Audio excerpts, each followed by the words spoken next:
A group of scientists resurrect a veteran military soldier through biotechnology and use him for their conspiracy. But what happens when the soldiers figure out the purpose of his resurrection? Let's find the answer in the movie. In Mombasa, Kenya, the U.S. military Air Force troops, including the veteran soldier Ray Garrison, are on a rescue mission. They are about to take down a group of mercenaries who have already killed 4 hostages and disposed of their remains.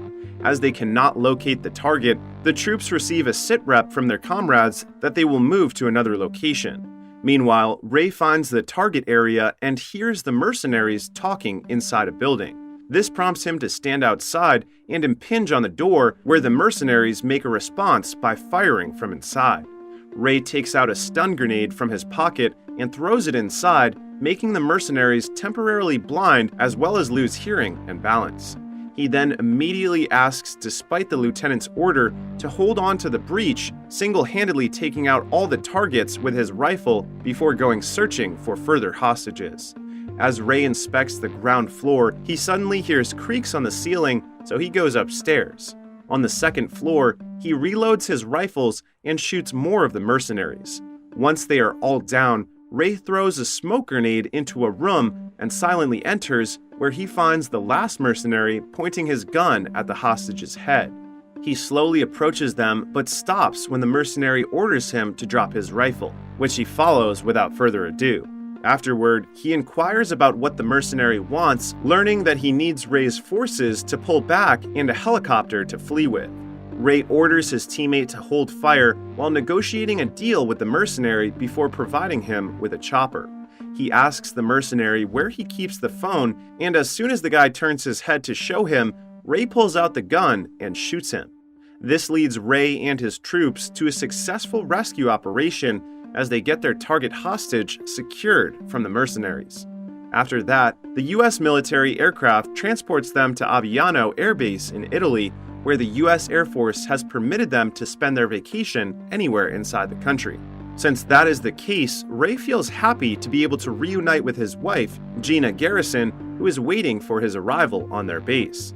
They will finally get the opportunity to spend time together and enjoy the holiday by going to a coastal village in Italy located on the Amalfi Coast.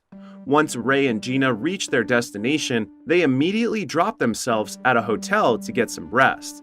The following day, when Ray wakes up, there is a letter from Gina telling him that she is going out to get something for their breakfast.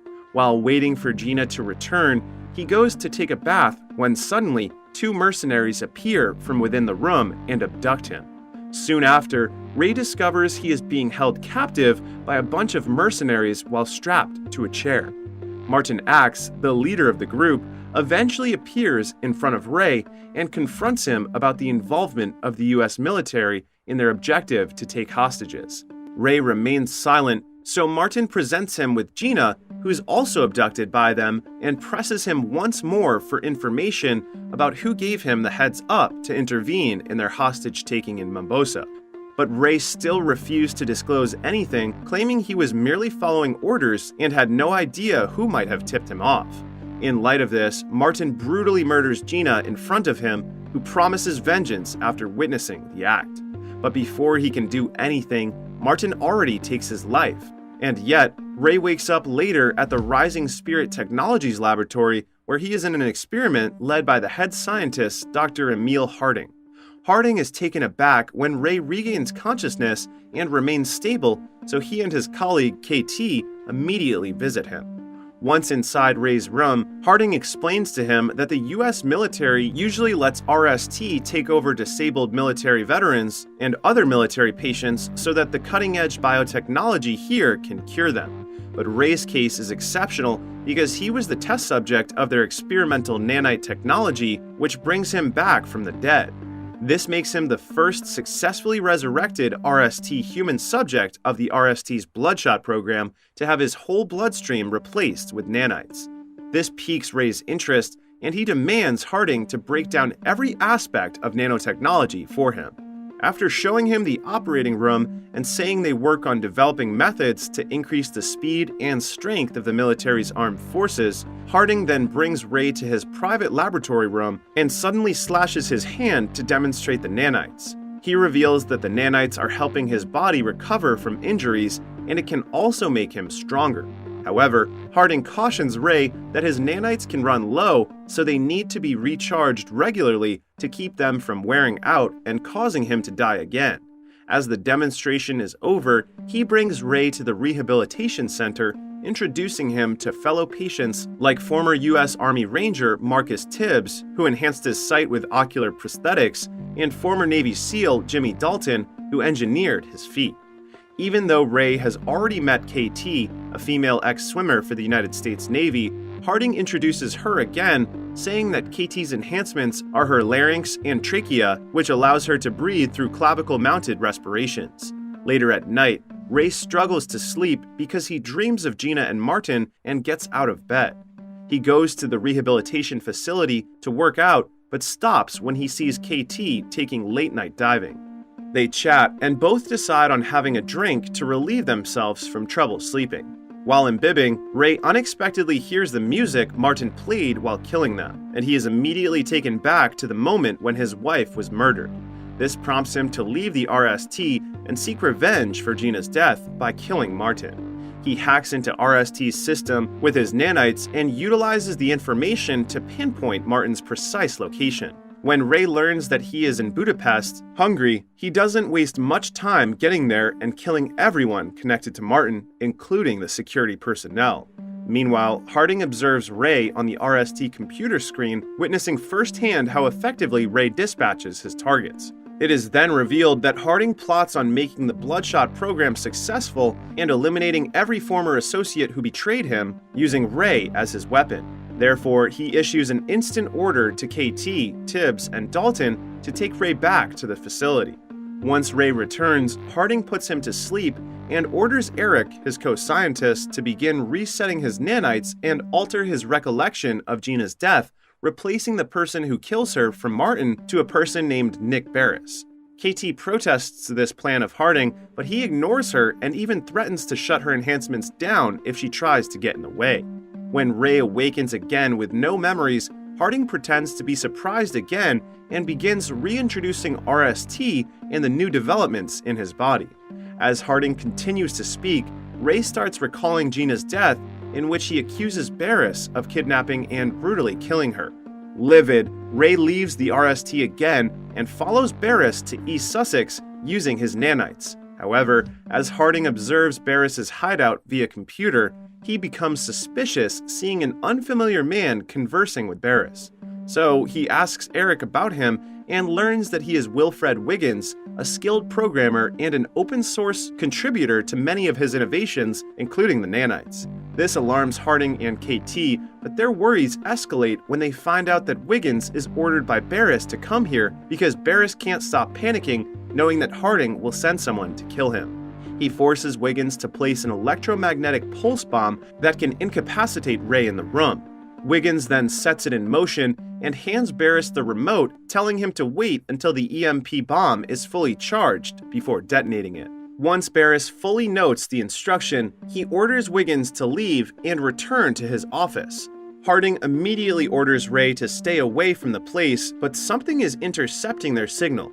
Meanwhile, Ray finally reaches Barris's office and starts accusing him of the murder of his wife, which makes Barris confused, explaining that he is not involved with the murder and the RST is probably lying to him.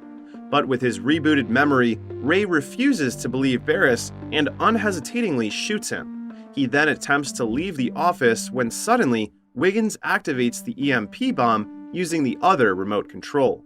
As a consequence, Ray's nanites shut down, breaking his connection to the RST. When Ray falls to the ground, Wiggins immediately takes him to his office, where he uses higher voltage to wake him up and make his nanites function again. Once Ray awakens, Wiggins clarifies that he is not an enemy and proves it by taking off the bonds on his hands. Seeing that Ray is persuaded, he flips the lights back on and keeps eating his noodles while introducing himself to Ray, and boasting about his extraordinary coding abilities. He also makes it clear that he is under duress to work for Barris. As Wiggins continues, a slew of conflicting recollections suddenly strikes Ray, in which the identity of the person who murdered Gina blurs. Ray then tells Wiggins about it, and Wiggins explains that RST resurrected him so they could manipulate him and kill every defector of Harding's creation. Now that Ray has figured out the truth, he attempts to return to the RST facility to take down Harding, but Wiggins refuses to release him, claiming that Harding will just take control of Ray and modify his memories to make it look like Wiggins was the one who murdered his wife. Ray then cuts his hand to release several nanites, showing it to Wiggins, and asks him to reverse engineer the nanites since he is confident in his ability to reprogram anything. Meanwhile, thinking that Gina is probably alive since his memory has been manipulated, Ray leaves for a while to track her down with a phone Wiggins gives him that can connect to a satellite and make the search easy. On the other hand, having lost contact with Ray, Harding presses Eric, demanding him to fix it. Eric, stressed out and frightened, finds the car Ray is riding. Harding then instructs him to tell Tibbs and Dalton to follow it. Concurrently, Ray finally finds out that Gina is in London and immediately visits her place. He rings the doorbell and Gina opens the door for him. It is a shock to Ray that she is still alive, but it comes as an even bigger shock to him when Gina says they broke up 5 years ago. She has put the past behind her and begun a new chapter in her life with her loved ones. Ray gets confused at first, but when he sees a child approaching Gina, he suddenly gets silent and leaves without saying goodbye to her. As Ray drives back to Wiggins' office, Tibbs and Dalton find him and intentionally crash their vehicle into Ray's car. Ray jumps out of the car immediately, but Dalton quickly electrifies his nanites by shooting him. Dalton then attempts to fire again, but Ray exerts all his strength to recover his nanites and throws a piece of steel at him. Afterward, Ray flees the area while Dalton grunts in frustration as he cannot catch him. Pissed off, he orders Tibbs to find Ray's location before he drives off to get him again. Tibbs then activates every tracker in the sky, and once he tracks him down, he signals Dalton and keeps providing pins detailing Ray's whereabouts. Dalton catches Ray on the road, but both of them are driven over by a truck, and Dalton's robotic legs break. Conversely, Ray's cybernetic upgrades keep him from ever getting hurt. Ray then rushes over to attack the vulnerable Dalton, but Tibbs thumps a jackknife across his back, rendering him unconscious. Afterward, they take Ray back to the RST laboratory to reset his nanites and modify his memories. After re-establishing contact with Ray and seizing control over him once more, Harding orders KT to capture and kill him to prevent the exposure of the Project Bloodshot, but KT refuses to follow his order. However, Harding deactivates her enhancements and reminds KT that he has the means to eliminate her at any time if she ever again refuses to cooperate. He then activates her enhancement again, and KT has no choice but to do his command in capturing Wiggins. Soon after landing in London, KT gets a call from Eric informing her that Wiggins is in the Monteverde in Soho and has brought guards with him. KT then takes mental note of Eric's detailed description of Wiggins and patiently awaits his arrival at the front door. When she finally spots him emerging from the building, she launches her strategic attack by borrowing a lighter from him and blowing smoke right at his face until he passes out. KT then knocks off Wiggins' guards to ensure that no one would stop her from capturing Wiggins. But instead of murdering Wiggins, she plots a scheme with him against RST. KT has favored him for his potential assistance in her plan to escape RST's control and destroy the company's Bloodshot project. A while later, she returns to the RST facility alone and tells Harding that Wiggins managed to escape since he was anticipating her arrival. She then places the responsibility on Eric, saying he was careless in his search for Wiggins, leading to Harding's disappointment. Having exhausted all other options, Harding implements his backup plan, which entails giving Eric strict instructions to implant in Ray's memories that Wiggins must be killed. This prompts KT to storm out of the laboratory and immediately proceed to the control room, where she disrupts Ray's reprogramming process. She alters the sim and connects it to Wiggins' computer to let him do the rest. On the other hand, Harding quickly realizes that KT has tampered with the simulator and rushes to the command center to stop her. But it's too late. Wiggins has already gained access to the RST administration and takes complete control of the awakened Ray. In preparation for Harding's arrival in the control room, KT suits up in body armor laden with smoke grenades. Once inside, Harding makes another attempt to use his remote to shut down KT's rebreather, only to find that he has been locked out. KT throws the smoke grenade at him and runs out of the command center. Afterward, she initiates Phase 2 of their operation and destroys the RST technologies using canisters. Meanwhile, Harding informs Dalton and Tibbs that KT has gone rogue and Ray is awake and offline, and commands them to find Ray, shut him down, and eliminate him if necessary. In the light of this, Dalton and Tibbs instantly put on their combat gears and grab their high-tech weaponry. Tibbs tracks down Ray with the help of the cybernetic eyes monitoring system, while Dalton is on the mission of bringing him to heal. As they begin their task, Tibbs spots Ray on his way to the 74th floor level and notifies Dalton. Dalton, anticipating Ray's arrival on the floor, activates his advanced technology weapon and waits for an opportunity to attack. As expected, a battle breaks out between the two. However, it soon becomes clear that Ray is too powerful to be stopped alone, causing them difficulty recapturing him. Their battle gets more intense when the building begins to collapse and Dalton lets Tibbs fall even though he hears him yelling for aid. Dalton has no remorse and is solely focused on destroying Ray, but also gets killed when Ray falls, dragging him off the building. Ray, on the other hand, survives due to the nanites that protect him from damage. Afterward, he prevents Harding from driving away by throwing Dalton's artificial leg extension in his direction. This causes Harding to get out of the car and pull out his modified weapon to fire at him, trying to wear off the nanites in Ray's system. But Ray does not worry about him getting killed and proceeds to walk toward Harding. That forces Harding to reload his gun with a new grenade launcher and fire at him again. He expects that Ray will finally stop since his nanites levels are depleting. However, Ray is eager to eliminate Harding despite knowing he can almost put himself at risk of death once the nanites in his body overclock and get destroyed. He pulls the pin on a grenade that the nanites disassembled and detonates it just as Harding manages to choke him, ensuring their mutual demise. After a while, Ray wakes up and sees Wiggins sitting beside him, who manages to bring him back to life.